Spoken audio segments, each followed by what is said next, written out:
Hello guys. So ఈ వీడియోలో మనం ఎన్టీఆర్ గారి గురించి మాట్లాడుకుందాం. వాట్ మూవీ రిలీజ్ అవుతుంది కాబట్టి ఆ సందర్భంగా అయితే మనం ఎన్టీఆర్ గారి గురించి, ఆయన ఫిల్మోగ్రఫీ గురించి అండ్ ఆయన మూవీ ర్యాంకింగ్ అనుకోండి, సో అలా ర్యాంక్ చేసుకుంటూ వద్దాం.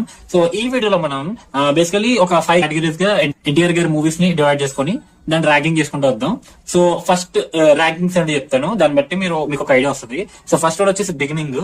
ఆయన బిగినింగ్ స్టేజ్ లో చేసిన మూవీస్ ని ఇందులో పెడుతున్నా, బికాస్ ఒకవేళ ఆ మూవీ నేను చూడకపోయినా, ఆ మూవీ మీద నాకు ఎక్కువ ఒపీనియన్ లేకపోయినా ఈ పర్టికులర్ బ్లాక్ లో, బిగినింగ్ అనే బ్లాక్ లో మూవీస్ ని పెడతాను. సో నెక్స్ట్ సెగ్మెంట్ వచ్చేసి ఇదిరా సినిమా అంటే, అండ్ దాని తర్వాత ఓకే చూడొచ్చు.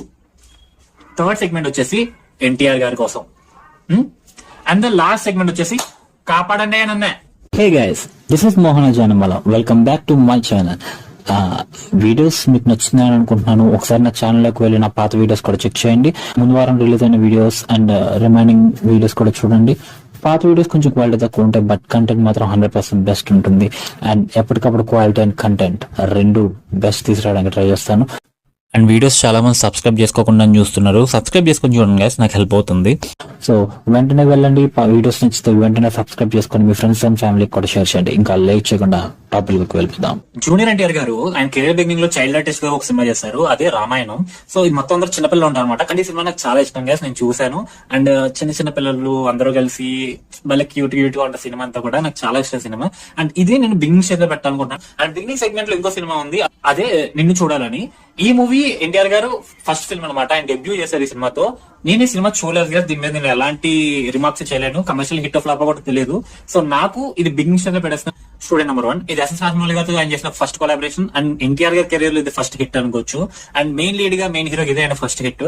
అండ్ ఈ సినిమా ఏ కేటగిరీలోకి వస్తుందని మీరు నన్ను అడిగితే ఓకే చూడొచ్చులో పెడతాను ఈ సినిమా. ఇది సినిమా బాగోదు అని కాదు, బట్ రాజమౌళి గారి ఫస్ట్ ఫిల్మ్ అండ్ రాఘవేంద్రరావు గారి సూపర్విజన్ లో తీసిన సినిమా ఇది. రాఘవేంద్రరావు సినిమాగానే ఎక్కువ కనిపిస్తూ ఉంటుంది సినిమా చూస్తున్నంతసేపు కూడా. డైలాగ్స్ గానీ, సిచ్యువేషన్స్ అన్ని కూడా రాఘవేంద్రరావు గారి సినిమా ఆయన టచ్ లాగే ఉంటది. And it's not aged well. ఇప్పుడు చూస్తే ఏదో పాత సినిమా చూస్తున్న ఫీలింగ్ గా వస్తుంది. సో అందుకే ఇది ఓకే చూడొచ్చులో పెడుతుంది అనమాట. సుబ్బు అని చెప్పి ఒక సినిమా చేశారు, అండ్ ఈ మూవీ నేను చూసాను.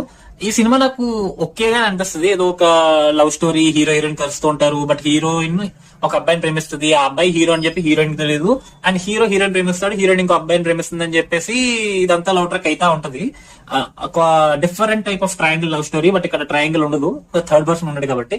బట్ ఈ సినిమా ఓకేగానే అనిపిస్తుంది. బట్ ఈ సినిమా ఏ కేటగిరీలో పెడతా ఉంటే మాత్రం నేను ఎన్టీఆర్ గారి కోసం పెడతాను, బికాస్ ఎన్టీఆర్ గారు చాలా బాగుంటారు సినిమాలో. ముఖ్యంగా ఈ సినిమా ఒక సాంగ్ ఉంటుంది, హలో మై ఇండియా అని చెప్పి, అదైతే క్రేజీ స్టఫ్.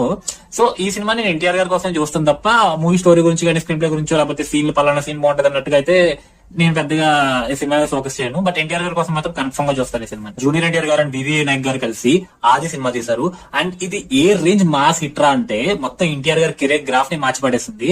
అప్పటి వరకు love stories and soft movies చేసుకుంటూ వచ్చిన ఎన్టీఆర్ గారిని ప్రాపర్ మాస్ హీరోగా ఎస్టాబ్లిష్ చేసింది ఈ సినిమా. అండ్ ఇది బీభత్సమైన బ్లాక్ బస్టర్. ఇదిరా సినిమా అంటే అని ఫీలింగే తీసుకొస్తుంది ఆది సినిమా. ఇప్పుడు చూసినా కూడా అమ్మ తోడు అడ్డంగా నరికేస్తా అంటే విజిల్ వేయాలనిపించింది. అప్పుడు ఏ రేంజ్ హై ఇచ్చిందో ఇప్పుడు కూడా అదే రేంజ్ హై ఇస్తుంది ఆది సినిమా. అందుకే ఇదిరా సినిమా అంటే సెగ్మెంట్ లో ఈ సినిమాని పెడతాను అనమాట. ఈ రేంజ్ హిట్ పడ్డ తర్వాత జూనియర్ ఎన్టీఆర్ గారు నెక్స్ట్ చేసిన సినిమా వచ్చేసి అల్లరి రాముడు అనమాట. ఈ సినిమా నేను చూశాను గైస్, బట్ నాకేం గుర్తురాట్లేదు.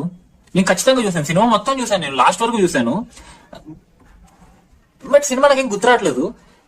సో దీన్ని ఎందులో పెట్టాలో కూడా నాకు అర్థం కావట్లేదు, ఎందుకంటే గుర్తుకోవడం లేదు. సినిమా రాట్ అనిపించడం వేరు, బట్ ఈ సినిమా కనీసం గుర్తే లేదు. సో ఇది ఏ సెగ్మెంట్ లో పెట్టాలో కూడా నాకు తెలియట్లేదు. సో లెట్స్ లీవ్ లైక్ దీన్ని వదిలేయకుండా కాపాడండి నన్ను ప్లేస్ లో పెడదాం అనుకుంటున్నాను, because it is a flop film. ఇది ఫెయిలియర్, కమర్షియల్ ఫెయిలియర్. అండ్ నాకు గుర్తుకోలేదంటే అది మరి ఏంటో, అది ఎందుకు అలా గుర్తు లేకుండా అయిపోయిందో కూడా నాకు అర్థం కావట్లేదు. తర్వాత జూనియర్ ఎన్టీఆర్ గారు చేసిన సినిమా నాగా, సదా గారి హీరోయిన్. సినిమా అంతా గుర్తుంది నాకు బానే. ఈ సినిమా మాత్రం కాపాడండి నన్నులోకి వెళ్తుంది. కుక్కరాడు సినిమా ఏదో పాలిటిక్స్ అయితే ఉంటే పొలిటీషియన్ ట్రైల్ నుంచి ఇంకో ట్రైల్ మీద జంప్ చేయించడాలు, ఇలాంటి సీన్లు చాలా జరుగుతుంటాయి సినిమాలో. వాయమ్మో ఆ సీన్లు తెచ్చుకుంటే మాత్రం తలకాయ పోడొచ్చేస్తుంది నాకు. కుక్కరాడు సినిమా ప్రాపర్ రాడు సినిమా. ఇది నాకు తెలిసి ఎన్టీఆర్ గారి కెరీర్ ఇప్పుడు వరకు మనం మాట్లాడుకున్న దాంట్లో ఇది ఫస్ట్ రాడ్ ఏమో. అల్లరి రాముడు నాకు గుర్తులేదు, సో దాని గురించి నేను కామెంట్ చేయను, బట్ ఈ సినిమా మాత్రం ఫస్ట్ రాడ్. సో 2 ఫ్లాప్ల తర్వాత మళ్ళీ రాజమౌళి గారితో కొలాబ్ అవుతున్నారు. స్టూడెంట్ నెంబర్ 1 అప్పుడు టైంలో జనాలు ఏ హైప్ తో ఉన్నారు, ఆ సినిమా తర్వాత సేమ్ కాంబినేషన్ సార్ ఏ హైప్ తో థియేటర్కి వెళ్ళా తెలియదు, కానీ నేనైతే ఓకే చేయాలని అనుకుని థియేటర్కి వెళ్ళేటండి. అలా ప్రతి ఒక్కరిని సర్ప్రైజ్ చేసిన సినిమా సింహాద్రి. అండ్ ఈ సినిమాని మాత్రం ఇదిరా సినిమా అంటే సెగ్మెంట్ లో పెడతాను నేను, డౌట్ లేదు, బికాస్ ఈ సినిమాలో ఏం లేదు సార్, మాస్ ఎలివేషన్ లా చెక్, సాంగ్స్ ఆ చెక్, మాస్ హీరో ప్రెజెంటేషన్ ఆ చెక్, క్యారెక్టరైజేషన్స్ ఆ చెక్, ఎమోషన్స్ ఆ చెక్, మాస్ సినిమా ఒక ప్రాపర్ తెలుగు సినిమాలో ఉండాల్సిన ప్రతి ఎలిమెంట్ ఈ సినిమాలో ఉంటది. నాకు పర్సనల్లీ రాజమౌళి గారు తీసిన కమర్షియల్ మూవీస్ అన్నిటిలోకి ది బెస్ట్ స్క్రీన్ ప్లే సింహాద్రినే, ఆంధ్ర వాళ్ళ. పూరి జగన్నాథ్ గారి కాంబినేషన్ లో ఎన్టీఆర్ గారి సినిమాని కానీ ఏ రేంజ్ హైప్ వెళ్ళిపోయింది అంటారు. బట్ సినిమా ఎలా ఉంటదరా అంటే, పర్సనలీ గెస్ నాకు సినిమా బానే ఉంటది. ఓ అమ్మ ఏంద్ర కుక్కరోడ్ కాదు, సినిమాలో కామెడీ సీన్స్ చాలా బాగుంటాయి. ఎన్టీఆర్ గారు, బ్రహ్మానందం గారు కానీ కామెడీ సీన్స్ అని చాలా బాగా వర్కౌట్ అవుతుంటాయి. But at the same time ఆ ఫ్లాష్ బ్యాక్ పోర్షన్స్ కానీ, ముంబైలో జరిగే క్రైమ్ సీన్స్ ఇవన్నీ కూడా టూ డార్క్ ఉంటాయి. అంటే సినిమా ఫస్ట్ నీకు సెట్ చేసిన టోన్ కి తర్వాత వెళ్లే టోన్ కి చాలా క్వైట్ కాంట్రాస్ట్ ఉంటది అనమాట. అది డైజెస్ట్ చేసుకోవడం చాలా కష్టమైపోయింది. దానికి మించి ఎన్టీఆర్ గారు డ్యూయల్ రోల్, ఫస్ట్ సినిమా ఆయన డ్యూయల్ రోల్ చేసింది. దానికి తోడు ఆ మీసము, ఆ పెద్దల గెటప్ ఏందో ఎవరు ఓకే చేశారు, పూరి అయినది ఎలా ఓకే చేశారు కూడా నాకు ఇప్పటికీ అర్థం కావట్లేదు. ఈ సినిమా వచ్చేయడానికి జూనియర్ ఎన్టీఆర్ గారికి లిటరల్లీ 19 years అంతే, 19 ఆ ఏజ్ గ్యాప్ లో ఉన్నారు ఆయన. సో 20 ఏళ్ల కుర్రోడిని ఒక 30-40 ఏళ్ల కుర్రోడు మనిషిలో చూపించడం అనేది అంత ఈజీ టాస్క్ కాదు. బట్ వాళ్ళు తీసుకున్న చాయిసెస్ ఏవైతే ఉన్నాయో వర్కౌట్ అవ్వలేదు, బెడ్స్ కొట్టేసి. అండ్ ఈ సినిమాని ఏ ప్లేస్ లో పెట్టాలని అయితే నేను కన్ఫ్యూజన్ లో ఉన్నా. బట్ నేనైతే ఈ సినిమాని ఎన్టీఆర్ గారి కోసం సెగ్మెంట్ లో పెడతాను. ఆంధ్ర వల్ల ఫ్లాప్ అయింది కాబట్టి. సో ఆదితో నాకు హిట్ ఇచ్చిన డైరెక్టర్ వివేక్ ఉన్నారు కాబట్టి ఆయనతో సినిమా చేద్దాం అని చెప్పి సాంబా స్టార్ట్ చేశారు. అండ్ పర్సనలీ నాకు సాంబా ఇష్టం. ఇట్స్ ఓకే చూడొచ్చు సెగ్మెంట్ లో వెళ్తుంది సినిమా, ఓకే చూడొచ్చు అందులో డౌట్ లేదు. బికాస్ కామెడీ సీన్స్ వర్కౌట్ అవుతాయి, జూనియర్ ఎన్టీఆర్ పర్ఫార్మెన్స్ వర్కౌట్ అయింది. అండ్ బీపీ అంటారు, అయ్యో అది మాస్, నాకు చాలా ఇష్టం అది. అండ్ ముఖ్యంగా ప్రకాష్ రాజ్ గారు ప్రాపర్ గా ఎక్సెల్ అవుతుంది ఈ సినిమాలో విలన్ కింద. ఆయన అంటే మనకి భారతంలో శకుని క్యారెక్టర్ మెయిన్ విలన్ అయితే ఎలా ఉంటది అనేది ఒక పర్స్పెక్టివ్ అయితే, ఆ పర్స్పెక్టివ్ తీసుకొస్తుంది సాంబా సినిమా. ఓకే, ఇప్పుడు నేను ఒక 2 సినిమాల గురించి మాట్లాడబోతున్నాను. 2 సినిమాల గురించి ఒకేసారి ఎందుకు మాట్లాడుతున్నాను అంటే, ఈ సినిమాల గురించి సపరేట్ గా మాట్లాడే ఓపిక నాకు లేదు. బికాస్ మేబీ మెహర్ అన్నతో ఎన్టీఆర్ గారు పనిచేయకపోయి ఉంటే ఆయన కెరీర్ లో బిగ్గెస్ట్ రాడ్ సినిమాలు ఈ 2 అయ్యేటుండే. అదే నాలుడు అండ్ నరసింహుడు. ఈ రెండింటినీ కూడా తీసుకెళ్లి కాపాడండి అన్నలోనే పెడతాను. బికాస్ నాలుడు సినిమాలో కొన్ని కామెడీ ట్రాక్స్ అవి వర్కౌట్ అవుతాయి అన్న ఫీలింగ్ వచ్చినా కూడా చిరాకు తీసుకొస్తుంది. అంటే సినిమా సడన్ గా లొకేషన్ లో మారిపోతాయి, కామెడీ ట్రాక్లు ఏవేవో అవుతుంటాయి, పాటలు ఎక్కడి నుంచి వచ్చేస్తే, మురుగన్ అంటాడు, వంగితే దూకడాలు అంటారు. వాయమ్మో ఏందయ్యా రైటింగ్, ఏందయ్యా ఒక్క రాడికి మీనింగ్ నాలుడు సినిమా. And at the same time Narasimhudu సినిమా కూడా literally NTR garu strength and voice and dialogue delivery సినిమాలో సగం మాట్లాడుకునే ఉంటాడు ఆయన ఈ సినిమాలోని. రివెంజ్ పేరు చెప్పి వామ్మో చాలా చాలా అంటే చాలా వరస్ట్ ఉంటుంది సినిమా. అండ్ హీరోయిన్ తో ప్రెసెంట్ లైన్ లో జరిగే హీరోయిన్ తో ఉండే ట్రాక్ గానీ చాలా అంటే చాలా వరస్ట్ గా ఉంటది. ఇవి 2 కుక్కరాడు సినిమాలు ఎన్టీఆర్ గారి కెరియర్ లో. ఒకవేళ మెహరన్నతో పని చేయకపోయి ఉంటే, బట్ బ్యాడ్ లక్ ఆయన 2 సినిమాలు చేశారు మెహరన్నతో. సో వాడి గురించి కూడా మాట్లాడుకుందాం. ప్రస్తుతానికి అయితే ఇవి 2 కాపాడనే నన్ను సెగ్మెంట్ లో వేసేద్దాం. ఎన్టీఆర్ గారు సురేందర్ రెడ్డి గారితో కలిసి మనకి అశోక్ అని చెప్పి ఒక out and out action cinema అనేది తీసుకొచ్చారు. అండ్ ఈ మూవీ ఎక్స్ట్రాడినరీగా ఏముండదు, కొత్త స్టోరీ ఏం కాదు, రెగ్యులర్ హీరో విలన్ స్టోరీ లాగే ఉంటది. మాస్ తెలుగు సినిమా టెంప్లెట్ అలాగే రన్ అయితే ఉంటది. సినిమా కూడా బాగుంటది, నాకు పర్సనల్లీ ఇష్టం. ఇట్స్ చూడొచ్చు, ఓకే చూడొచ్చు అని పెడతాను ఈ సినిమాని. బికాస్ నాకు సోనీ సూద్ గారి క్యారెక్టర్ గానీ, హీరోకి వీళ్ళకి మధ్య ఉన్న బ్యాంగర్ గానీ అవి చాలా బాగా నచ్చుతాయి. అండ్ హీరోయిన్ క్యారెక్టర్ చుట్టూ అయితే తిరుగుతూ ఉంటుంది సినిమా. సో ఆ పరంగా చూసుకుంటే నాకు ఇష్టమే. It was good, not a great film, at the same time it's not a bad film, it's a good film. Krishna Vamsi గారితో ఎన్టీఆర్ గారు చేసిన సినిమా రాఖీ. ఈ సినిమా నేను ఖచ్చితంగా ఇది రా సినిమా అంటే సెగ్మెంట్ లో పెడతాను. బికాస్ నాకు పర్సనల్లీ ఈ సినిమా చాలా ఇష్టం. సినిమాని చాలా రకాలుగా రాంగ్ రీజన్స్ కి ట్రోల్ చేస్తూ ఉంటారు. Of course it's an issue. నాకు సినిమాలో ఉన్న ఒకే ఒక ఇష్యూ అది. బట్ స్టిల్ నాకు అది సినిమాలో ఆ స్టోరీ లైన్ లో ఆ పర్టికులర్ సినిమాలో అది చాలా బాగా సెట్ అవుతుంది. పర్సనలీ నాకు చాలా ఇష్టం రాఖీ సినిమా. ఒక అన్నయ్య, ఒక వనరబుల్ అన్నయ్య ఎలా ఉంటాడో ఫస్ట్ ఆఫ్ ఇంటర్ మొత్తం అలాగే ఉంటాడు. మామూలుగా మన చుట్టూ ఉంటూ మనతో పాటు పెరిగే ఒక అన్నలాగే ఉంటాడు అనమాట. ఒక అన్నయ్య ఉంటాడు, ఆ అన్నయ్య ఎంత ఏమన్నా కూడా మా అన్న కదా, నా అన్నే కదా, నన్నే అంటున్నాడు కదా, ఇప్పుడు ఏమైంది ఇప్పుడు అన్న మైండ్ సెట్ లో ఉంటాడు. అట్ ద సేమ్ టైం ఎప్పుడైతే టేబుల్స్ టర్న్ అవుతాయో, చెల్లిని కోల్పోతాడో, అక్కడ నుంచి సినిమా మొత్తం మారిపోద్ది, డ్రాస్టిక్ గా చేంజ్ అయిపోతుంది. And the way cinema goes from there is complete on fire అనమాట. ఎన్టీఆర్ గారు రిటాలియేట్ అయిన దగ్గర నుంచి సినిమా వన్ స్ట్రీట్ గా అలా వెళ్ళిపోతానే ఉంటది క్లైమాక్స్ వరకు కూడా. ఫస్ట్ హాఫ్ లో ఉండే ఎమోషన్స్ గానీ, ఎమోషనల్ కాంట్రాక్ట్స్ గానీ, సీన్స్ గానీ, కామెడీ సీన్స్ గానీ ప్రతిదీ ప్రాపర్ గా వర్కౌట్ అవుతుంది. అండ్ సాంగ్స్ డిఎస్పీ బీభత్సమైన మాస్క్ సాంగ్స్ ఇచ్చాడు. ఎన్టీఆర్ గారి పర్ఫార్మెన్స్ కూడా చాలా అంటే చాలా బాగుంటది. సింగిల్ టేక్ షాట్స్ ఉంటాయండి, 1-2 కాదు, ఆల్మోస్ట్ 3-4 షాట్స్ ఉంటాయి సినిమాలో. అవి చాలా బ్యూటిఫుల్ గా ఉంటాయి and it's a commercial hit. And నాకు పర్సనల్ చాలా ఇష్టం. మీ ఒపీనియన్ అనేది మీ ఇష్టం, కానీ నాకైతే చాలా ఇష్టం ఈ సినిమా. మీ ఒపీనియన్ కూడా కామెంట్ సెక్షన్ లో చెప్పండి, నేను తెలుసుకుంటాను మీకు ఈ సినిమా ఎందుకు నచ్చదు, అది నచ్చితే ఎందుకు నచ్చింది కూడా చెప్పండి. నేను సేమ్ మాట్లాడగా మీరు కూడా చెప్పండి కామెంట్ సెక్షన్ లో. సో రాఖీ తర్వాత ఎన్టీఆర్ గారు చేసిన సినిమా యమదొంగ అనమాట. సో రాఖీ మూవీ టైంలో ఎన్టీఆర్ గారి లుక్స్ మీద చాలా బ్యాక్లాష్ వచ్చింది, నేను ఆల్రెడీ చెప్పుకున్నట్టు. ఆ పాయింట్ మీద ఎక్కువ సినిమా ట్రోల్ చేస్తారు. బట్ అది పక్కన పెట్టేస్తే ఆ సినిమాకి వచ్చిన ట్రోలింగ్ ని రాజమౌళి గారు ఫీడ్బ్యాక్ గా తీసుకొని ఎన్టీఆర్ గారితో సన్నబడమని చెప్పారనమాట. సో ఆ విషయం సీరియస్ గా తీసుకొని ఎన్టీఆర్ గారు అండ్ ఈ సినిమాకి యమదొంగ సినిమాకి రెడీ అయ్యారు. లిటరలీ పర్ఫెక్ట్ ఫిజిక్ లో ఉంటారు ఆయన. ముఖ్యంగా ఇంట్రడక్షన్ సీన్ లో the way he change, the way he transformed అనేది చాలా బ్యూటిఫుల్ గా పిక్చరైజ్ చేశారు రాజమౌళి గారు. బట్ ఈ సినిమా ఏ ప్లేస్ లో ఉంటది అంటే మాత్రం నేను ఓకే చూడొచ్చులో పెడతాను. Because it's not up to the Rajamouli sir film. ఆయన సినిమాలు మొత్తం ఒక ఆర్డర్ వేసుకుంటే ర్యాంకింగ్ లో లీస్ట్ లో ఉండే cinema Yamadonga. I'm not saying it's a bad film, it's a really good entertainer. నాకు చాలా ఇష్టం కూడా సినిమా. బట్ స్టిల్ ఆయన మిగతా సినిమాలతో పోల్చుకుంటే ఆ రేంజ్ సినిమా కాదు, పర్లేదు చూడొచ్చులే అన్న ఫీలింగ్ అనమాట. ఈవెన్ రాజమౌళి గారు కూడా ఒక ఇంటర్వ్యూలో చెప్పారు ఆయన వర్క్స్ లో వీకెస్ట్ వర్క్ యమదొంగ అని చెప్పి. అండ్ స్క్రీన్ ప్లే ఇంకా బెటర్ చేసి ఉండొచ్చు, but I was compromise that time. But ఈసారి ఒకవేళ అలాంటివి చేయాల్సి వస్తే బెటర్ గా చేస్తారని కూడా ఆయన చెప్పుకుంటూ వచ్చారు. సో నా ఒక ఫీలింగ్ కాదు, రాజమౌళి గారి ఫీలింగ్ కూడా. సో మీ ఫీలింగ్ ఏంటో కూడా చెప్పండి. అదుర్స్, సో ఈ సినిమా కూడా కమర్షియల్ బిగ్గెస్ట్ హిట్. బట్ నా పర్సనల్ గా నేను చెప్పాలనుకుంటే మాత్రం అదర్స్ నేను ఓకే చూడొచ్చు కేటగిరీలో పెడతాను. బికాస్ ఈ సినిమాలో ఎన్టీఆర్ గారు అండ్ బ్రహ్మానందం గారి కెమిస్ట్రీ గానీ, వాళ్ళ మంచి మంచి సీన్లు, కాన్వర్సేషన్లు ఇప్పటికీ మనకి రిలవెంట్ గా ప్రతి మీమ్ లో వాడుకొని దొబ్బుతున్నారు జనాలు. సో ఆ రేంజ్ ఇంపాక్ట్ ఇచ్చాయి. But aside from that Chari character, Narasimha character ఏదైతే ఉందో ఆ క్యారెక్టర్ లో జరిగే విషయాలన్నీ కూడా నార్మల్ గా ఏదో అవుతుందిలే అనే ఫీలింగ్ లోనే వెళ్తా ఉంటాయి అన్నమాట. ఆ పోర్షన్స్ కాస్త ఇంట్రెస్టింగ్ గా చేసుకుని ఉంటే ఇదిరా సినిమా సెగ్మెంట్ లోకి వెళ్ళిపోయి ఉండేది ఈ సినిమా. అది డెఫినెట్లీ ఎన్టీఆర్ గారి ఫ్యాన్స్ అందరికి చాలా ఫేవరెట్ సినిమా. అండ్ నాకు ఎన్టీఆర్ గారు చారీ క్యారెక్టర్ ఇచ్చిన పర్ఫార్మెన్స్ వేరే లెవెల్లో ఇష్టం. బట్ నరసింహ క్యారెక్టర్ ని కంప్లీట్ గా నెగ్లెక్ట్ చేసేసారు అన్న ఫీలింగ్ అనమాట. ఆ బృందావనం ఇది నేను డౌట్ లేకుండా తీసుకెళ్లి ఇది రా సినిమా సెగ్మెంట్ లో పెట్టేస్తా. బికాస్ ఈ సినిమాలో పేరు పెట్టడానికి ఒక్కటంటే ఒక్కటి కూడా మైనస్ ఉండదు. సీన్లు, కామెడీ సీన్లు, యాక్షన్ సీన్లు, ఫ్యామిలీ సీన్లు, హీరో పర్ఫార్మెన్స్, క్యారెక్టర్ ఆర్టిస్టుల పర్ఫార్మెన్స్, విలన్ల performance and direction, story, dialogues ప్రతిదీ కూడా ప్రాపర్ గా సెట్ అయిన సినిమా బృందావనం. నాకు తెలిసి ఈ సినిమాకి సెట్ అయినట్టు ఎన్టీఆర్ గారి కెరీర్ మొత్తంలోని ఇంకే సినిమాకి ఈ రేంజ్ సెటప్ అయితే సెట్ అవ్వలేదని నా ఫీలింగ్. అఫ్కోర్స్ సింహాద్రి ఉంది, బట్ రాజమౌళి గారి films are always exception. So అది మినహాయిస్తే మిగతా అన్ని సినిమాల్లోకి ది బెస్ట్ సినిమా ఏదైనా ఉందంటే అది బృందావనమే. సో ఇదిరా సినిమాల సెగ్మెంట్ ఇది కన్ఫర్మ్ వెళ్ళిపోయింది.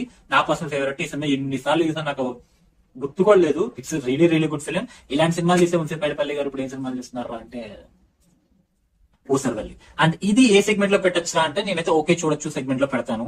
బికాస్ ఫిలిం ఎంటర్టైన్మెంట్ పరంగా గానీ, క్యారెక్టరైజేషన్ పరంగా గానీ ఖచ్చితంగా ఎక్సెల్ అవుద్ది. పాటలు డిఎస్పీ కుమ్మి పాడేస్తాడు. అండ్ సినిమా అంతా ఓకే గానీ ఎక్కడో సినిమా లూజ్ ఆఫ్ హ్యాండ్ వెళ్ళిపోతుందని ఫీలింగ్ వస్తుంది. అండ్ క్లైమాక్స్ వచ్చేసరికి ఎందుకు ఎంత సాగిస్తున్న ఫీలింగ్ కూడా వస్తుంది అనమాట. బట్ అది మినహాయిస్తే సినిమాలో ఎన్టీఆర్ గారి పర్ఫార్మెన్స్ గానీ, కామెడీ సీన్లు గానీ, పర్సనల్లీ ఫ్లాష్ బ్యాక్ లో తమన్నా గారి పర్ఫార్మెన్స్ నాకు చాలా ఇష్టం. బట్ చాలా మంది నచ్చకపోవచ్చు, అది వేరే విషయం. నాకైతే చాలా ఇష్టం. She did made me emotional. And ఆ పర్ఫార్మెన్స్ ముందు వచ్చే ఆ సాంగ్ డెఫినెట్లీ సినిమాలో చాలా మంచి మంచి ఆస్పెక్ట్స్ ఉన్నాయి. అట్ ద సేమ్ టైం బాలెడ్ ఆస్పెక్ట్ కూడా చాలా ఉన్నాయి. దానివల్ల సినిమా ఆ రేంజ్ ఆడాల్సిన రేంజ్ ఆడలేదని నా ఫీలింగ్ అనమాట. బాద్షా శ్రీను వైట్ల గారితో ఫస్ట్ టైం ఆయన వర్క్ చేశారు. అండ్ ఈ సినిమా వచ్చేసి నేను ఏ సెగ్మెంట్ లో పెడతానంటే ఎన్టీఆర్ గారి కోసం పెడతాను. బికాస్ ఎన్టీఆర్ గారి కోసమే సినిమా చూస్తాను నేను. అంతకు మించి కాంబినేషన్లు అన్ని ఓకే బాగానే వర్కౌట్ అవుతూ ఉంటాయి first half and second half లో. బ్రహ్మానందం గారు వచ్చిన తర్వాత సినిమా మొత్తం ఆయన లాగేసుకుంటాడు అనుకోండి. బట్ అప్పటి వరకు కూడా సినిమాని హోల్డ్ చేసే క్యారెక్టర్ ఎన్టీఆర్ గారి క్యారెక్టరే. ఎందుకంటే మిగతా సినిమా అంతా కూడా రెగ్యులర్ దూకుడు టెంప్లెట్ లోనే వెళ్తా ఉంటది. అలాగా ఎన్టీఆర్ గారు ఒక్కరే స్టాండర్డ్ అవుతూ ఉంటారు. బికాస్ ఆ టెంప్లెట్ లో వరకు ఆయన సినిమా చేయకపోవడం అండ్ ఈ క్యారెక్టర్ ఆయన బాగా సెట్ అవ్వడం. ఆయన అఫ్ కోర్స్ ఎన్టీఆర్ గారికి ఏ క్యారెక్టర్ ఇచ్చినా ఆడేసుకుంటాను అనుకోండి. బట్ ఆ బాద్షా వరకు మాత్రం నేను పర్సనల్లీ ఎన్టీఆర్ గారి కోసం చూస్తాను. ఎన్టీఆర్ గారు అండ్ బ్రహ్మానందం గారి కోసం. నెక్స్ట్ రాబోయే సినిమా మీద ఏ రేంజ్ హైప్ ఉండిందంటే గబ్బర్ సింగ్ లాంటి ఆల్మోస్ట్ ఇండస్ట్రీ హిట్ ఇచ్చిన డైరెక్టర్ తో ఎన్టీఆర్ గారు కలిసి చేస్తున్నారు అనేసరికి బీభత్సమైన హైప్. ఎక్కడికి వెళ్ళిపోయింది సినిమా హైప్. బట్ సినిమా వచ్చిన తర్వాత రిజల్ట్ యాక్చువల్లీ ఇది కాపాడనే నేను సెగ్మెంట్ లోకి వెళ్ళిపోవాల్సిన సినిమా. But there is a reason ఈ సినిమా నేను ఎన్టీఆర్ గారి కోసం సెగ్మెంట్ లో పెట్టడానికి ఒకే ఒక రీజన్. ఎన్టీఆర్ గారి క్యారెక్టరైజేషన్ ఫస్ట్ హాఫ్ లో అసలు ఆయన డ్రెస్సింగ్ స్టైల్ గానీ, ఆయన డైలాగ్ డెలివరీ కానీ, ఆయన యాటిట్యూడ్ గానీ, ఆయన క్యారెక్టరైజేషన్ గానీ కంప్లీట్ ఒక కొత్త ఎన్టీఆర్ గారిని చూస్తాం మన ఫస్ట్ హాఫ్ లో. అది ఏ రేంజ్ లో వర్కౌట్ అయిపోయిందంటే ఈ ఫ్లాష్ బ్యాక్, అమ్మానాన్ని చంపేశారు, ఈ సెగ్మెంట్ లోకి వెళ్ళక ముందు వరకు కూడా సినిమా చాలా ఎంటర్టైనింగ్ ఉంటుంది. భలే వెళ్తుంది సినిమా. ఎప్పుడైతే ఆ ఎలిమెంట్స్ యాడ్ అవుతాయో అక్కడి నుంచి పెంట అయిపోద్ది. ఏమో కాపాడాయ నన్ను సెగ్మెంట్ లోకి వెళ్ళిపోవాల్సిందే. ఆ పోర్షన్స్ అన్ని కన్సిడర్ చేసుకుంటే విలన్ కో దండం అయ్యా. ఆయమ్మో ఆ విలన్ గాడిందో వామ్మో చాలా కష్టం వాడితోటి.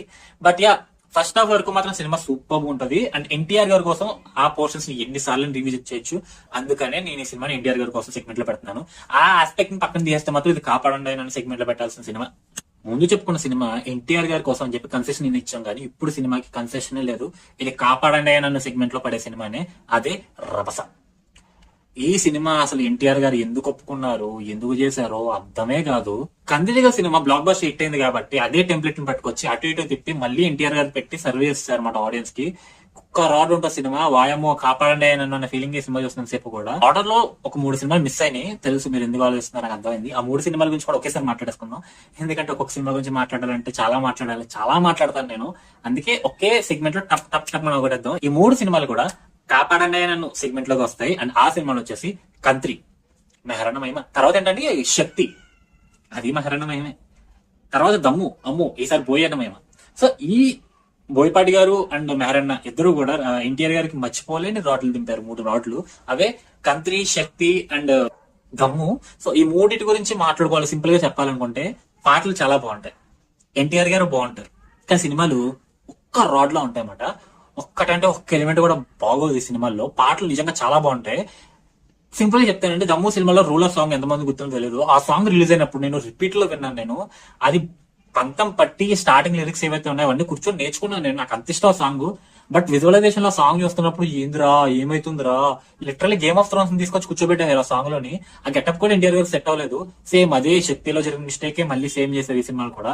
ఇంకా కంత్రి అయితే ఎక్కడో మొదలైంది సినిమా, ఎక్కడికో వెళ్ళిద్ది, లాస్ట్ ఇక్కడెక్కడో ఆగిద్ది. ఏంది అది అంటే ఏమో. ఈ 3 సినిమాలు అసలు ఎన్టీఆర్ గారు ఏ మైండ్ సెట్ తో చేశారు. ఈ సినిమాలు రాకపోయింటే చెప్పాను కదా, నా అల్లుడు అని నరసింహుడు పెద్ద రోడ్లు అయ్యింది ఆయన కెరియర్ లో. బట్ ఈ సినిమాలు వచ్చి ఆ సినిమాలు కొంచెం వెనక్కి తోసి ముందుకెళ్ళి నించున్నాయి అనమాట. ఇక్కడ నుంచి ఎన్టీఆర్ గారు హిట్ స్ట్రీక్ మొదలు పెట్టారండి. ఇక్కడ నుంచి ఆయనకి ఫెయిల్యూర్ అనేది తెలియదు, బ్యాక్ టు బ్యాక్ బ్లాక్ బస్టర్లు ఇచ్చుకుంటూ పోయారు. బట్ ఇక్కడ కూడా దే ఆర్ ఇంక్లూడింగ్ సెగ్మెంట్స్ అన్ని ఇదిరా సినిమా అంటే సినిమాలు అయితే కావు. సో వాటి గురించి మాట్లాడుకుందాం. ఫస్ట్ టెంపర్ నాకు పర్సనల్లీ ఇదిరా సినిమా అంటే సెగ్మెంట్ లో వస్తుంది. బికాస్ ఈ సినిమాలో ప్రతి ఒక్కటి బ్యూటిఫుల్ గా వర్కౌట్ అవుతుంది. పాటలు, డాన్స్లు ఇవన్నీ బీభత్సంగా ఉంటాయి. యాక్షన్ సీక్వెన్స్ కూడా చాలా వర్కౌట్ అవుతాయి. ఎన్టీఆర్ గారు, ప్రకాష్ రాజ్ గారి మధ్య banger first half. Second half లో ఏమో వాళ్ళిద్దరి మధ్య రైవలరీ, ప్రతిదీ చాలా ప్రాపర్ గా ఎస్టాబ్లిష్ చేస్తారు, ప్రాపర్ గా ఎగ్జిక్యూట్ చేస్తారు. ఎన్టీఆర్ గారి పర్ఫార్మెన్స్ ఈ సినిమాలో ఉంటదండి. నా భూతో నా భవిష్యత్తు. ఈ సినిమా తర్వాత ఆయనకు అర్థమైపోయింది జనాలకి ఎలాంటి సినిమాలు ఇవ్వాలని చెప్పి బ్యాక్ టు బ్యాక్ హిట్లు కొట్టుకుంటూ వెళ్ళిపోయారు. అండ్ ఈ సినిమా డెఫినెట్లీ ఇదిరా సినిమా సెగ్మెంట్ లోనే ఉండాలి. అంతకుమించి తక్కువ సినిమా కాదు ఇది. ఎన్టీఆర్ గారిని మనం ఎలా మిస్ అయ్యాం, ఏ రేంజ్ పర్ఫార్మర్ ఆయన అని మనం చూపించిన సినిమా టెంపర్ అనమాట. సో టెంపర్ తర్వాత ఎన్టీఆర్ గారి నుంచి ఒక సినిమా వస్తుంది, అది కూడా సుకుమార్ గారితో అనేసరికి బీభత్సమైన అయిపోయింది. ఫస్ట్ లుక్ తోనే జనాలు పిచ్చి పిచ్చిగా నచ్చేసింది. బికాస్ ఎన్టీఆర్ గారిని అప్పటి వరకు ఈ విధంగా ఏ డైరెక్టర్ చూపించలేదు. సుకుమార్ గారు లుక్ తోనే మార్కులు కొట్టారు. ఇంక సినిమా వచ్చిన తర్వాత సినిమా జనాలు నచ్చింది, it's super hit film. But నా పర్సనల్లీ నేనైతే దీన్ని ఓకే చూడొచ్చు సెగ్మెంట్ లో పెడతాను. ఎందుకు అంటే సినిమాలో చాలా బొక్కలు ఉంటాయి, లాజికల్ లూప్ హోల్స్ చాలా ఉంటాయి. బట్ ఆ పర్టికులర్ మూవీ ఫ్లో లో మాత్రం అన్ని సెట్ అయిపోతే అన్ని బానే ఓకే బానే వెళ్తుంది ఓకే సెట్ అయిపోయింది కదా అన్న ఫీలింగ్ వస్తుంది. అంతా ఓకే. కానీ లాస్ట్ లో ఆ నాన్న చనిపోయిన తర్వాత ఎన్టీఆర్ గారు వాడు చేస్తారు. నాకు అది మరి ఎమోషనల్ హై చేస్తుంది అనుకుని పెట్టారు ఏంటో తెలియదు, కానీ నాకు ఇప్పటికీ అది బాగా నవ్వు తెప్పిస్తుంది సీన్ అనమాట సినిమా మొత్తానికి. అది మినహాయిస్తే మిగతా అన్ని సినిమా చూసేటప్పుడు ఎలాంటి ఇష్యూ ఉండదు. బట్ ఆ తర్వాత ఆలోచిస్తే చాలా లూపల్స్ ఉన్నాయి, అది దాని ఫీలింగ్ వస్తుంది. నాన్న ప్రేమతో లాంటి సినిమా వచ్చిన తర్వాత కొరటాల శివ గారితో ఒక సినిమా ఎన్టీఆర్ గారు అనౌన్స్ చేశారు. లాస్ట్ లో నాకు తెలిసి బృందావనానికి వర్క్ చేస్తారు అనుకుంటా. బృందావనానికి కొరటాల శివ గారు రైటర్ అనమాట. సో ఆయన రైటింగ్ స్టైల్ ఏ రేంజ్ లో ఉంటుందో ఒకసారి అర్థం చేసుకోండి. రైటర్ గా ఆయన super writer. And Janata garage విషయానికి వచ్చేసరికి సినిమా నాకు పర్సనల్ చాలా ఇష్టం. ఇదిరా సినిమా సెగ్మెంట్ లో ఉండే సినిమా అనమాట. సింహాద్రి తర్వాత ఆ రేంజ్ బ్లాక్ బస్టర్ పడింది ఈ సినిమాతో జూనియర్ ఎన్టీఆర్ గారికి. అండ్ సినిమాలో మోహన్ లాల్ గారు అండ్ ఎన్టీఆర్ గారి మధ్య ర్యాప్, ఆయన వాళ్ళ మధ్య బాండింగ్ కానీ, వాళ్ళిద్దరు మధ్య సీన్స్ కానీ, వాళ్ళ పర్ఫార్మెన్స్ కానీ సినిమా చాలా సెట్ అవుతుంది. నాకైతే పర్సనల్ చాలా ఇష్టం సినిమా. సో మీ ఒపీనియన్ ఏంటో కామెంట్ సెక్షన్ లో చెప్పండి. జూనియర్ ఎన్టీఆర్ గారి నుంచి వస్తున్న సినిమా జైలవకుశ అనేసరికి సినిమా మీద వివత్సమైన హైప్ పెరిగిపోయింది. అండ్ మెయిన్లీ ఆ హైప్ కారణం జూనియర్ ఎన్టీఆర్ గారు త్రిబుల్ రోల్ చేయడం. ఇంకా ఆ మాట ఎక్కడికో వెళ్ళిపోయింది సినిమా మీద హైప్. అండ్ సినిమా ఎక్కడ పెడతావు, నీ ఒపీనియన్ ఏంటి, ఏ సెగ్మెంట్ లో పెడతావు అంటే మాత్రం నేను ఎన్టీఆర్ గారి కోసం పెడతాను సినిమాని. ఎన్టీఆర్ గారి కోసం తప్ప ఈ సినిమాని నేను ముట్టుకోను. Only because of his performance. 3 characters మధ్య వేరియేషన్స్, వాళ్ళ మధ్యన పడ్డ సీన్స్, ఆ వేరియేషన్ ని ఒక్క ఫ్రేమ్ లో కూడా ఆ వేరియేషన్ ఆయన చూపించిన విధానం వల్లే ఈ సినిమా హిట్ అయింది, బట్టగట్టింది. అంటే కేవలం ఎన్టీఆర్ గారి వల్లే. అంతమించి సినిమాలో ఇంకేది వర్కౌట్ అవ్వదు. అండ్ జై character is greater than other 2 characters, అది మాత్రం కన్ఫర్మ్. జై వచ్చేంత వరకు కూడా సినిమా ఓకే వెళ్తుందా లేదా అనే ఫీలింగ్, సీన్లు కూడా గుర్తుండకుండా అయితే. But the character introduction scene is god level mass tough. Trivikram గారితో కలిసి ఎన్టీఆర్ గారు వర్క్ చేయబోతున్నారు అనేది అనౌన్స్మెంట్ వచ్చింది. అండ్ అది కూడా అజ్ఞాతవాసి లాంటి డిజాస్టర్ సినిమా తర్వాత వీళ్ళిద్దరు కాంబినేషన్ లో సినిమా వస్తుందని. కానీ హైప్ అజ్ఞాతవాసి రాకపోయి ఉంటే హైప్ వేరే లెవెల్లో ఉంటుండే. బట్ అజ్ఞాతవాసి ఎఫెక్ట్ గట్టిగానే పడింది సినిమా మీద. But still cinema teaser trailers చాలా హైప్ ని పెంచాయి. And cinema is mind blowing. ఈ సినిమాని నేను ఇదిరా సినిమా సెగ్మెంట్ లో పెడతాను. బికాస్ ఈ సినిమాలో ఉన్న పోయిటరీ గానీ, ఒక వార్ తర్వాత ఉంది ఆఫ్టర్ ఎఫెక్ట్స్ ని చూపించిన విధానం గానీ, అండ్ ఈ సినిమాలో ఆయన త్రివిక్రమ్ గారు చెప్పాలనుకున్న పాయింట్ ని ఎలాంటి డీవియేషన్స్ తీసుకోకుండా ప్రాపర్ గా చెప్పిన విధానం గానీ నాకు చాలా చాలా ఇష్టం ఈ సినిమాలో. అండ్ ఎన్టీఆర్ గారి గురించి చెప్పాల్సిన అవసరం లేదు. ఆయన బీభత్సమైన పర్ఫార్మెన్స్ ఇస్తారు ఈ సినిమాలో. And yeah, action is nothing for him. And the warning scenes కానివ్వండి, డైలాగ్స్ కానివ్వండి, చాలా అంటే చాలా బాగుంటాయి. త్రివిక్రమ్ గారి సినిమాల నుంచి డైలాగ్స్ ఎక్స్పెక్ట్ చేయకపోవడమే తప్పు. ఎక్స్పెక్ట్ చేయడం ఎలాంటి తప్పు కాదు. ఆ రేంజ్ అవుట్పుట్ ఇస్తారు ఆయన ఈ సినిమాలో. 1-2 సినిమాలు మినహాయిస్తే మిగతా సినిమాలు కూడా ఆయన అది మాత్రం ఎక్కడ మిస్ కానివ్వలేదు. అరవింద సమేత వీరరాఘవ సినిమా తర్వాత జూనియర్ ఎన్టీఆర్ గారు రాజమౌళి గారు రామ్ చరణ్ గారితో కలిసి చేసిన సినిమానే RRR, rise roar revolt. So ఈ సినిమాని ఎక్కడ పెడతారు అంటే ఇదిరా సినిమా సెగ్మెంట్ లో పెడతాను. Because last half an hour పక్కన పెట్టేస్తే మిగతా సినిమాలో పేరు పెట్టడానికి ఒక్క సీక్వెన్స్ ఉండదు. ఒక్కటి ఇక్కడ కూడా పింక్ పాయింట్ ఇది తప్పు ఇది తప్పు అని ఎత్తి చూపించడానికి ఏది కనబడదు. అంత ప్రాపర్ గా ప్యాక్ చేయరు 2.5 గంటల సినిమాని. So last half an hour కూడా ఏంట్రా ఇష్యూ నీకంటే ఏదో కంగారుగా ఓటేశారు, త్వరగా ఓటేశారు అని ఫీలింగే తప్ప అంతకు మించి ఏమీ లేదు. ఒక కంప్లీట్ సాటిస్ఫాక్షన్ తీసుకురాలేదు లాస్ట్ లో అనే ఫీలింగే తప్ప. లాస్ట్ హాఫ్ అన్ అవర్ కూడా యాక్షన్ సీక్వెన్సెస్, హీరోలు ఇద్దరిని ప్రెజెంట్ చేసిన విధానం నాకు చాలా చాలా ఇష్టం. అండ్ ఎన్టీఆర్ గారు పర్ఫార్మెన్స్ చెప్పాల్సిన అవసరం లేదు. లిటరలీ భీమ్ క్యారెక్టర్ లో కలా దూరిపోయాడు ఆయన. త్రిబులర్ మూవీతో ఇంటర్నేషనల్ గా వేరే లెవెల్ బాంకర్స్ క్రియేట్ చేశారు. వెస్ట్ సైడ్ అయితే ఆరెంజ్ రెస్పాన్స్ ఎక్స్పెక్ట్ చేయలేదు. రాజమౌళి గారు కూడా ఎక్స్పెక్ట్ చేయలేదు. మన తెలుగు సినిమాకి ఆస్కార్ ని కూడా తీసుకొచ్చిన సినిమా. త్రిబులర్ తర్వాత జూనియర్ ఎన్టీఆర్ గారి నుంచి సినిమా వస్తుంది. అది కూడా జనతా గ్యారేజ్ లాంటి సినిమా ఇచ్చిన డైరెక్టర్ నుంచి వస్తుందని. కానీ సినిమా మీద బీభత్సమైన హైప్ ఉండే. అఫ్ కోర్స్ దానికి ముందు ఆచార్య ఇచ్చినా కూడా ఆయన అది మినహాయిస్తే మిగతా సినిమాలన్నీ బాగుంటాయి కదా. సో ఈ సినిమా మీద హోప్ పెట్టుకోవచ్చు అని చెప్పి అనుకున్నాం. And first look, teaser, trailer, announcement, music అన్ని అనిరుద్ధ్ అనేసరికి బీభత్సమైన హైప్ పెరిగిపోయింది. సో అన్ని బాగా సెట్ అయినాయి. సినిమా కొడుతున్న ఫీలింగ్ తో నేను థియేటర్ కూర్చున్నా. ఫస్ట్ టైం చూసినప్పుడు ఓకే ఫైన్ పర్లేదు బాగానే దాని ఫీలింగ్ లో ఉంటుండే. అండ్ విలన్స్ గురించి భయం అంటే తెలియని విలన్స్ అది ఇది అని చెప్పి వెళ్ళొస్తారు కోటా శివ గారు సినిమాకి ముందు. బట్ సినిమాలో లేదే, అంత లేదే, హీరో భయపడుతున్నాడే విలను, ఇంకేముంది మీరు ఇచ్చిన హైప్ అంతా ఎందుకు అనే ఫీలింగ్ వచ్చేస్తుంది ఫస్ట్ హాఫ్ కి. సెకండ్ హాఫ్ సర్లే, సెకండ్ హాఫ్ అయినా బాగా వర్కౌట్ అవుతుంది. విలన్స్ క్రూయాలిటీ మన సెకండ్ హాఫ్ లో కనబడదేమో అనుకుంటే సెకండ్ హాఫ్ లో టైం స్కిప్ కొట్టి 10 సంవత్సరాల తర్వాత అని చెప్పి వరాన్ని తీసుకొస్తారు. ఫస్ట్ హాఫ్ అంతా మనం దేవర స్టోరీ చూసాం కదా, దేవరని కంప్లీట్ చేసి తర్వాత వరాకి వెళ్ళొచ్చు కదా. లేదు, వరా స్టోరీ ముందు చెప్పేయాలి. ఫస్ట్ హాఫ్ అంతా దేవర స్టోరీ, సెకండ్ హాఫ్ అంతా వరా స్టోరీ. మిగతా స్టోరీ అంతా మేము సెకండ్ పార్ట్ లో చూసుకోండి. దేవర మిగతా స్టోరీ అప్పుడే చెప్తాం, వరా మిగతా స్టోరీ కూడా అప్పుడే చెప్తాం. సో వెయిట్ చేసిన చాలు, ఇక్కడ నుంచి అక్కడ ఆ సినిమా చూసుకోండి అని చెప్పి బయట పంపిస్తారు అనమాట. సో ఈ సినిమా నేను చూడాలి, ఎందుకు చూస్తాను అంటే ఓన్లీ బికాస్ కేవలం ఎన్టీఆర్ గారి కోసమే. ఎన్టీఆర్ గారు ఆయన పర్ఫార్మెన్స్ అని, డాన్స్ అని, యాక్షన్ సీక్వెన్స్ ఆయన పెట్టిన ఎఫర్ట్ అన్ని చాలా బాగా కనబడతాయి. ముఖ్యంగా యాక్షన్ సీక్వెన్స్ చాలా బాగుంటాయి సినిమాలో. బట్ మిగతా సినిమా అంతా కూడా హోప్ దేవరా 2 పార్ట్ 1 కి వచ్చిన ఫీడ్బ్యాక్ మొత్తం తీసుకొని బెటర్ చేశారు అని హోప్ చేద్దాం. బికాస్ జనవరిలో షూటింగ్ స్టార్ట్ అవుతుందంట. సో అదండి ఎన్టీఆర్ గారి మూవీస్ ర్యాంకింగ్. సినిమాలు ఏంటి, ఆ సినిమా చూస్తాను నా ఫీలింగ్ ఏంటి అనే విషయాన్ని చాలా క్లియర్ గా చెప్పుకుంటూ వచ్చాను. సో మీ ఫీలింగ్ ఏంటి, మీకు ఎలా అనిపిస్తుంది అనుకున్న కామెంట్ సెక్షన్ లో చెప్పండి. అండ్ ఎన్టీఆర్ గారు అప్కమింగ్ మూవీస్ వచ్చేసి వార్ 2 రిలీజ్ అవబోతుంది. అండ్ వార్ 2 తర్వాత జూనియర్ ఎన్టీఆర్ గారు ఆల్రెడీ డ్రాగన్ షూటింగ్ లో జరుగుతుంది. డ్రాగన్ షూటింగ్ జనవరి కల్లా కంప్లీట్ చేసుకుని జనవరిలో దేవరా పార్ట్ 2 షూటింగ్ కూడా స్టార్ట్ చేస్తారంట.